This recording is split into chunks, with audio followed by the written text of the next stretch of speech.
c'est le Dieu qui guérit. Alléluia. Un passage que je vous recommande aujourd'hui dans Matthieu chapitre 4, verset 23.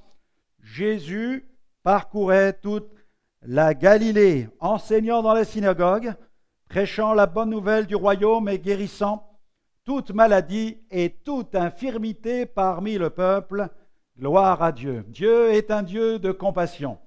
Il a compassion des malades, c'est pourquoi dans son amour, il guérit. Le plan de Dieu ne touche pas seulement l'esprit, il touche aussi l'âme et le corps. D'ailleurs, dans sa première lettre adressée aux chrétiens de Corinthe, l'apôtre Paul consacre tout un chapitre sur le sujet de la résurrection du corps.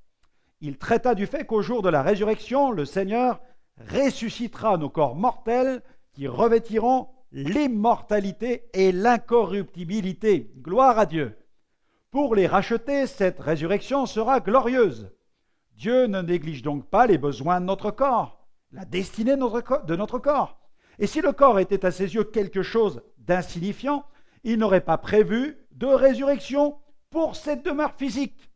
Chaque miracle est donc un avant-goût de la résurrection.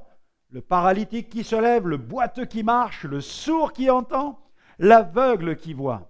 Et tous les autres miracles sont des signes qui témoignent du bien que Dieu fera à notre corps au jour de la résurrection. Alors il n'y aura plus aucune souffrance. Souvenez-vous de cette merveilleuse promesse de l'Apocalypse. Il essuiera toute larme de leurs yeux et la mort, n'aura plus de pouvoir. Il n'y aura plus ni deuil, ni cri, ni douleur, car les premières choses ont disparu.